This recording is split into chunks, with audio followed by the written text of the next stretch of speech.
പണ്ഡിതൻ പറഞ്ഞ അടയാളങ്ങൾ തേടി സയ്യിദ് യാത്ര തിരിച്ചു.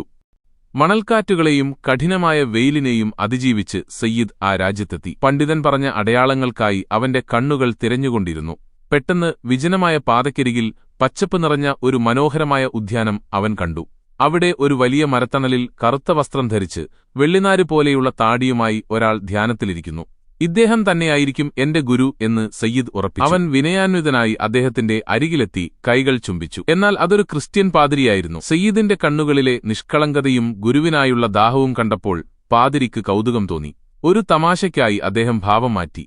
അതേ മകനെ, നീ തിരഞ്ഞുവന്നത് എന്നെത്തന്നെയാണ് എന്ന് അദ്ദേഹം പറഞ്ഞു.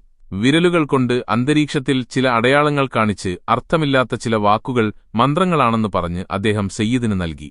ആ വാക്കുകൾ മുത്തുകൾ പോലെ സയ്യിദ് ഹൃദയത്തിൽ ഏറ്റുവാങ്ങി. യാത്രയുടെ ക്ഷീണം മാറ്റാൻ സയ്യിദ് ആ രാത്രി ഒരു സത്രത്തിൽ അഭയം തേടി. ഒരു ചെറിയ മൺവിളക്കിന്റെ വെളിച്ചത്തിൽ അവൻ പാതിരി നൽകിയ ആ വാക്കുകൾ ഭക്തിയോടെ ഉരുവിട്ടു. എന്റെ ഗുരു നൽകിയതാണല്ലോ എന്ന ചിന്തയിൽ ആ വാക്കുകളിൽ അവൻ അഗാധമായി വിശ്വസിച്ചു. സത്രത്തിലെ ആ ഏകാന്തതയിൽ സയ്യിദ് ആ വാക്കുകൾ ഉരുവിട്ടത് വെറും ചുണ്ടുകൾ കൊണ്ടായിരുന്നില്ല, മറിച്ച് തന്റെ ആത്മാവ് കൊണ്ടായി. ഗുരുവിൽ നിന്ന് ലഭിച്ച മന്ത്രമെന്നോണം അവൻ അതിൽ അർപ്പിച്ചത് തന്റെ സർവസ്വവുമാണ്.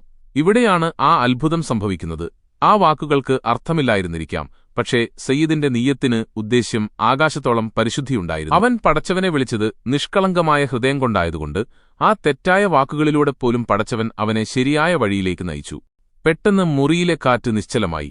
വിളക്കിലെ പ്രകാശം 10 മടങ്ങ് വർദ്ധിച്ച് ആ സത്രം മുഴുവൻ ഒരു ദിവ്യശോഭയിൽ ആണ്ടുപോയി. സയ്യിദിന്റെ ബോധമണ്ഡലത്തിൽ മാറ്റങ്ങൾ സംഭവിച്ചു. പെട്ടെന്ന് ആ മുറിയിൽ ഒരു ശബ്ദം പ്രതിധ്വനിച്ചു. ഭൂമിയിലെ ശബ്ദങ്ങളോട് അതിനെ ഉപമിക്കാൻ കഴിയില്ലായിരുന്നു. അത് തിരുനബി സല്ലല്ലാഹു അലൈഹി വസല്ലമ തങ്ങളായിരുന്നു. അവിടുന്ന് അരുൾ ചെയ്തു, സയ്യിദ്, നിന്റെ നിഷ്കളങ്കമായ വിശ്വാസത്തെ നാം സ്വീകരിച്ചിരിക്കുന്നു. എന്നാൽ നീ പിടിച്ചിരിക്കുന്നത് ഒരു ഉണങ്ങിയ കൊമ്പിലാണ്.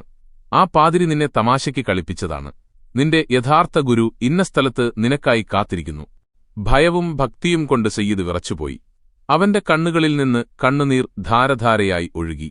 അവൻ വിതുമ്പിക്കൊണ്ടു പറഞ്ഞു, യാ റസൂലല്ലാ, ഈ തെറ്റായ വഴിയിലൂടെയാണെങ്കിലും എനിക്ക് അങ്ങയുടെ ഈ ശബ്ദം കേൾക്കാൻ ഭാഗ്യമുണ്ടായല്ലോ. ആ പാതിരിയോട് എനിക്ക് വിരോധമില്ല, മറിച്ച് എന്നെ അങ്ങയിലേക്ക് അടുപ്പിച്ച അദ്ദേഹത്തിന് സത്യത്തിന്റെ വഴി കാണിച്ചു കൊടുക്കണമേ. തിരുനബി സല്ലല്ലാഹു അലൈഹി വസല്ലമയുടെ അശരീരി അവനെ തേടിയെത്തിയത് അവന്റെ ആഴത്തിലുള്ള പ്രണയവും അന്വേഷണവും കണ്ടിട്ടാണ്. മനസ്സ് തളരാതെ ആരെയും കുറ്റപ്പെടുത്താതെ അവൻ നടത്തിയ ആ ആത്മാർത്ഥമായ പ്രയത്നം അവനെ ഉടമസ്ഥനിലേക്കെത്തിച്ചു. നമ്മുടെ ആഗ്രഹം സത്യസന്ധമാണെങ്കിൽ പടച്ചവൻ നമുക്ക് വഴികൾ തുറന്നുതരും എന്നതിന് ഇതിലും വലിയ ഉദാഹരണമില്ല. തിരികെ നടന്ന സയ്യിദ് അതേ ഉദ്യാനത്തിൽ പാതിരിയെ കണ്ടുമുട്ടി. നടന്ന കാര്യങ്ങൾ കേട്ട പാതിരി സ്തംഭിച്ചുപോയി. എന്റെ ഒരു ചെറിയ തമാശയിൽ ഇത്ര വലിയൊരു സത്യം ഒളിഞ്ഞിരുന്നോ എന്ന് അദ്ദേഹം ചിന്തിച്ചു. താൻ ചെയ്ത തെറ്റോർത്ത് അദ്ദേഹത്തിന്റെ കണ്ണുകൾ നിറഞ്ഞു.